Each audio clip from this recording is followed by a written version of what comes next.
পরবর্তী সংবাদে গোটা দেশ জুড়ে যখন একটা টালমাটাল পরিস্থিতি সৃষ্টি হয়েছে, উত্তপ্ত এবং প্রতিবাদের সুর, সেই সময়টাতেই সোশ্যাল মিডিয়াতে একাংশ ব্যক্তিরা রীতিমতো মন্তব্য করছেন অশ্লীলভাবে, এবং সেই জায়গায় দাঁড়িয়ে রাজ্যের 51 পিঠের এক পিঠ ত্রিপুরা সুন্দরী মন্দিরকে নিয়ে সোশ্যাল মিডিয়াতে এক যুবক তিনি অশ্লীলভাবে কটাক্ষ করেছেন, যেখানে আস্থা ভরসার জায়গায় হচ্ছে মাতা ত্রিপুরা সুন্দরী মন্দির, এবং যার উপর ভরসা রাখেন অর্থাৎ দেবী ত্রিপুরেশ্বরীর উপর যারা ভরসা রাখেন তাদের আস্থা নিয়ে রীতিমতো অশ্লীলভাবে মন্তব্য করেছেন এক যুবক, যার পরিপ্রেক্ষিতে আজ সকাল থেকে অবরোধে বসেছে যুবরা, এবং বিশেষ করে তারা দাবি তুলেছেন যে অতি শীঘ্রই যেন সেই যুবককে চিহ্নিত করে তাকে যেন আটক করা হয়, তার বিরুদ্ধে যেন কঠোর পদক্ষেপ নেওয়া হয়। 3 মাসের মধ্যে সেই অভিযুক্তকে ধরার প্রতিশ্রুতি ইতিমধ্যেই পুলিশের পক্ষ থেকেও দেওয়া হয়েছে, এবং যার ফলে অবরোধ তারা প্রত্যাহার করেছে।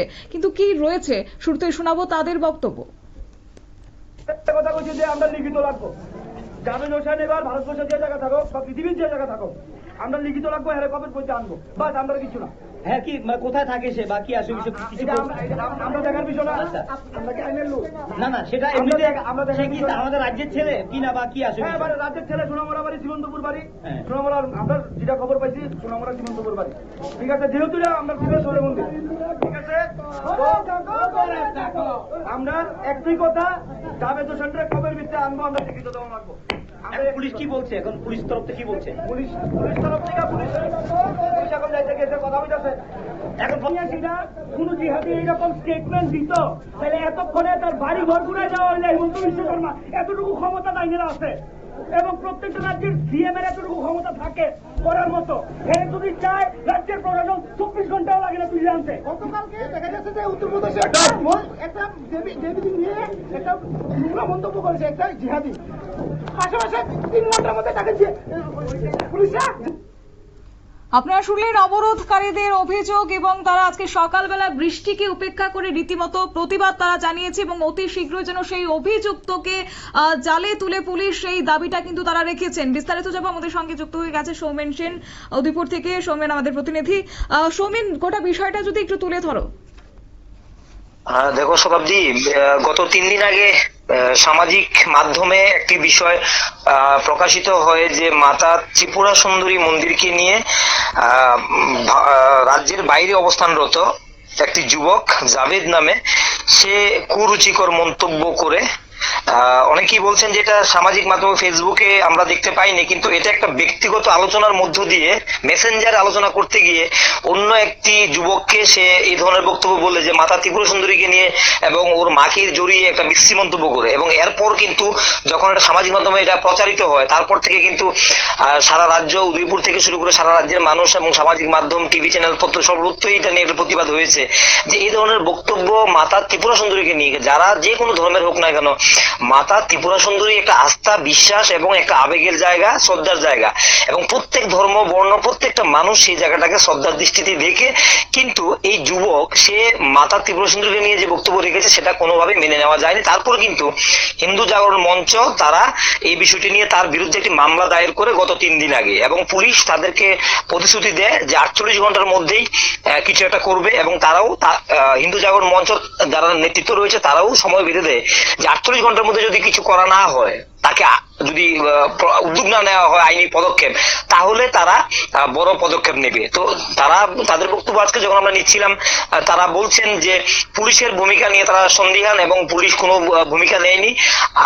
এই বক্তব্যটা উঠে আসছে কারণ সে যেহেতু রাজ্যের বাইরে দুবাই অবস্থান করছে, এবং বাড়ি সুনামুড়া, সিপাহীজলা জেলার সুনামুড়াতে ওর বাড়ি, এবং সে দুবাইয়ে কাজ করে, সেখান থেকে বসেই সে মেসেঞ্জারে এই ধরনের হুমকি ধমকি, ধর্মীয় সুরসুরি এগুলি দিচ্ছে, যার প্রতিবাদে আজ পুলিশি ভূমিকার উপর প্রশ্ন তুলে আজ জাতীয় সড়ক অবরোধ করে, এবং এই অবরোধ 10টা থেকে প্রায় 11টা অব্দি 1 ঘন্টার উপর চলে।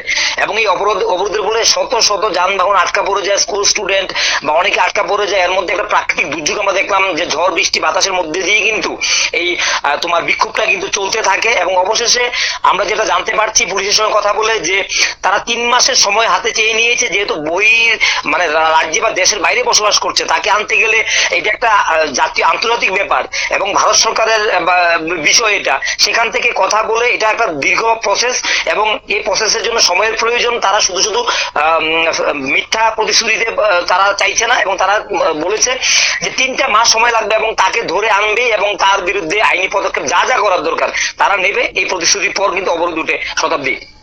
একেবারে। তবে পুলিশ এই মুহূর্তে তারা জানাচ্ছে 3 মাস সময় নিয়েছে। তবে যে ঘটনাটি ঘটেছে সোশ্যাল মিডিয়ার মাধ্যমে, সেই জায়গায় কেউ না কেউ তার সঙ্গ দিয়েছে, কেউ না কেউ তাকে সমর্থন করেছে। সেই বিষয়টা কি নজর দেওয়া উচিত নয় পুলিশের? কারণ এই বিষয়টার পর কেটে গেছে 24 ঘন্টা, কেটে গেছে 48 ঘন্টারও অধিক সময়। তাই সেই জায়গা থেকে যারা তাকে সমর্থন করেছে তাদের বিরুদ্ধেও কি আগামী দিনে কোনো রকমের ব্যবস্থা গ্রহণ করবে পুলিশ? দেখো, পুলিশ বরাবরই এই গত কয়েকদিন ধরে আমরা দেখছি যে সারা রাজ্যের বিভিন্ন প্রান্ত থেকে কিন্তু আমরা দেখছি একটা অংশের মানুষ তারা এই ভারত পাকিস্তান যে বর্তমানে পরিস্থিতি, 26 জনের পর্যটকের হত্যার পর থেকে সারা দেশ যখন আলোড়িত এবং আজকের দিনে দাঁড়িয়ে কাশ্মীরবাসীরাও কিন্তু এটা নিয়ে দুঃখ প্রকাশ করছে এবং ভারতের পাশে রয়েছে। আর যেটা এই প্রথম যে স্বাধীন ভারতের পর ইতিহাসে যে কাশ্মীরের বুক থেকে দাঁড়িয়ে পাকিস্তানের মুর্দাবাদ বলছে এবং তারা এটা মানে এটা সঠিক অর্থে সঠিকভাবে এটার বিচার চাইছে এবং সরকারের কাছে। এই পরিস্থিতি একটা আবেগের জায়গা হয়ে রয়েছে। এখন একটা ঐক্যবদ্ধ থাকার সময়। এই একটা পরিস্থিতি একটা অংশে মানুষ এই জাভেদ যারা এই ধরনের কুরুচিকর মন্তব্য করছে, ধর্মীয় ভাবে হোক বা রাষ্ট্রের বিরুদ্ধে হোক, বিভিন্ন ভাবে দুর্বল করার চেষ্টা করছে, কখনো কোনো পুলিশ প্রশাসনের বিরুদ্ধে এটা করছে, তাদেরকে আবার ইন্ধন যোগাচ্ছে একটা অংশের মানুষ। এবং আমরা দেখলাম যে গত কয়েকদিন আগে অগ্নিনির্বাপন দপ্তরে কর্মরত সরকারি কর্মচারী একজন সে সামাজিক মাধ্যমে সে বিশ্রী কুরুচিকর সে ছবি পোস্ট করে সে সামাজিক মাধ্যমে দিয়েছে, তারপর তাকে আটক করেছে পুলিশ। এবং এই ধরনের ঘটনা ধর্মনগর থেকে শুরু করে অন্য কয়েকটা জায়গা থেকে আমরা দেখলাম।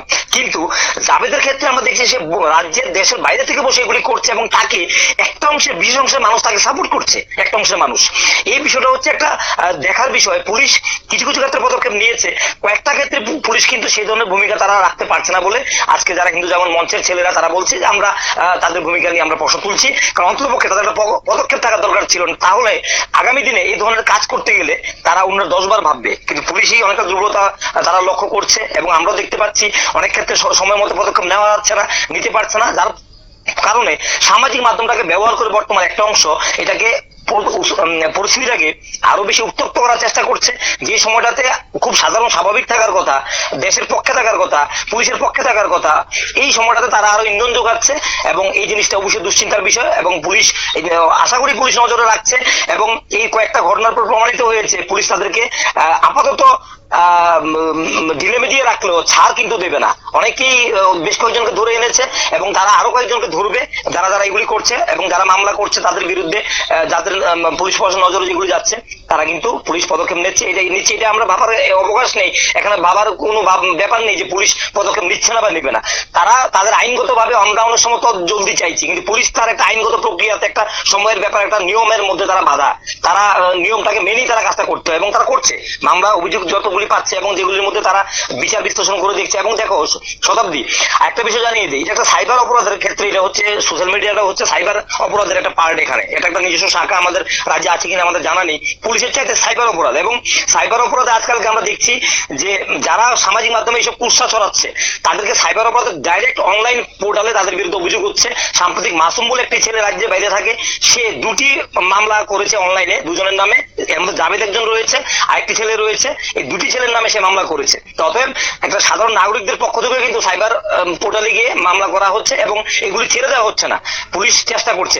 শতাব্দী একেবারে। তবে আজকে এই যে একদিকে দেশের উত্তাল, অন্যদিকে আজকে মাতা ত্রিপুরা সুন্দরী মন্দির এবং মাতাকে নিয়ে যেভাবে অশ্লীল মন্তব্য করা হয়েছে, তারপর যে অবরোধটা হয়েছে আজকে, সেখানে তো একটা যাত্রী দুর্ভোগ সৃষ্টি হয়েছে রীতিমতো। তাই পরবর্তীতে এই সমস্যার কি সমাধান হয়েছে? দেখো, আমরা বলছি এই যাবৎকালে জাতীয় সড়ক 1 ঘন্টা অবরোধ, জাতীয় সড়ক 10 মিনিট অবরোধ হলেও একটা তাহিমাম অবস্থা হয়ে যায়। আজকে 1 ঘন্টা অবরোধ, এটা অবশ্যই মানুষের স্কুল টাইম, আজকে সোমবার, বন্ধের পর দিন আজকে সবাই অফিসের জন্য ব্যস্ত, স্টুডেন্টরা স্কুলে যাচ্ছে, কেউ স্টুডেন্টরা সকালে প্রাইমারি সেকশন শেষ করে বাইরের দিকে ফিরছে। আমরা দেখলাম অ্যাম্বুলেন্স ছিল, যদিও একটা ভালো বিষয় ছিল। আজকে দেখো শতাব্দী, এটা একটা দেখার বিষয়, আগামী দিনের জন্য একটা শিক্ষণীয় বিষয়। আমরা যখন বিগত দিনে আমরা দেখলাম, আমরা সাম্প্রতিক একটা নির্দিষ্ট একটা জায়গা থেকে ডিসি মধ্যে অবরোধ হয়েছিল, YTF সম্ভবত করেছিল, তখন দেখলাম যে অ্যাম্বুলেন্স আটকে রাখা হয়েছে, যেতে দেওয়া হয়নি। আজকে কিন্তু আমরা দেখলাম সেই ছেলেগুলি, সেই ফুটেজ আমাদের কাছে রয়েছে, যে সেই ছেলেগুলি এই যারা অ্যাম্বুলেন্স এবং যারা অটোর মধ্যে ছিলেন, যারা স্টুডেন্টসরা, তাদেরকে ছেড়ে দেওয়া হয়েছে, তাদেরকে রাস্তা করে দেওয়া হয়েছে। যারা যারা সিরিয়াসলি যারা এখানে আটকে পড়েছিল তাদেরকে ছেড়ে দেওয়া হয়েছে। এটা একটা ভালো বিষয়। এই অবরোধ, কারণ দেখো অবরোধ হলে পরে একটা অংশ মানুষের কষ্ট হবে, এটাই স্বাভাবিক। স্কুলের স্টুডেন্টরা বাসের মধ্যে আটকে ছিল, কিছু একটা অংশ, তাদেরকে ছেড়ে দেওয়া যায়নি, কিন্তু বিশেষ বিশেষ ক্ষেত্রে রোগীদেরকে ছেড়ে দিয়েছে, তো ততটা অসুবিধা হয়নি। এবং মানুষও বুঝতে পারছে ইস্যুটা কি। মাতা ত্রিপুরা সুন্দরী মন্দিরী যারা যারা আমাদের রাজ্যের ধর্মপ্রাণ পুণ্যার্থীরা না, রাজ্যের বাইরে যারা, দেশের বাইরে যারা থাকে, প্রত্যেকে মায়ের প্রতি শ্রদ্ধাশীল। সেখানে উঠে গেছে, অবরোধ উঠে গেছে। অবরোধ তোমার এখন থেকে প্রায় 20-25 মিনিট হয়েছে অবরোধ উঠেছে, এবং এই দুর্যোগ পরিস্থিতির মধ্য দিয়েও তারা এই অবরোধ তারা ধরে রেখেছিল। অবশেষে পুলিশের পরিস্থিতি 3 মাসের মধ্যে পদক্ষেপ নেবে, এটা বলার পর অবরোধ মোটা উঠে গেছে। এখন পরিস্থিতি স্বাভাবিক, একদম স্বাভাবিক রয়েছে পরিস্থিতি। একেবারে সৌমেন, ধন্যবাদ তোমাকে। আপনারা শুনলেন আমাদের প্রতিনিধির বক্তব্য, অর্থাৎ এই মাকে নিয়ে যেভাবে একটা অশ্লীল কুরুচিকর মন্তব্য করেছে সেই যুবক, সেই জায়গা থেকে এবার তার বিরুদ্ধে আইনগত কঠোর ব্যবস্থা নেওয়া হবে। কিন্তু সেক্ষেত্রে প্রশ্ন হচ্ছে যে ঘন্টার পর ঘন্টা কেটে যাচ্ছে, তারপরও কেন এখনো হদিশ পাচ্ছে না তার, সেই নিয়ে কিন্তু বুদ্ধিজীবী মহল প্রশ্ন তুলতে শুরু করেছে। পাশাপাশি যারা তাকে সমর্থন জানিয়েছে এখনো পর্যন্ত তাদের মধ্য থেকে কাউকে কেন গ্রেপ্তার করতে পারেনি পুলিশ, সেই নিয়েও কিন্তু একটা অভিযোগ থেকে যাচ্ছে গোটা রাজ্যবাসীর মধ্যে। নিয়ে নিচ্ছে ছোট্ট একটি বিজ্ঞাপন বিরতি, সঙ্গে থাকুন।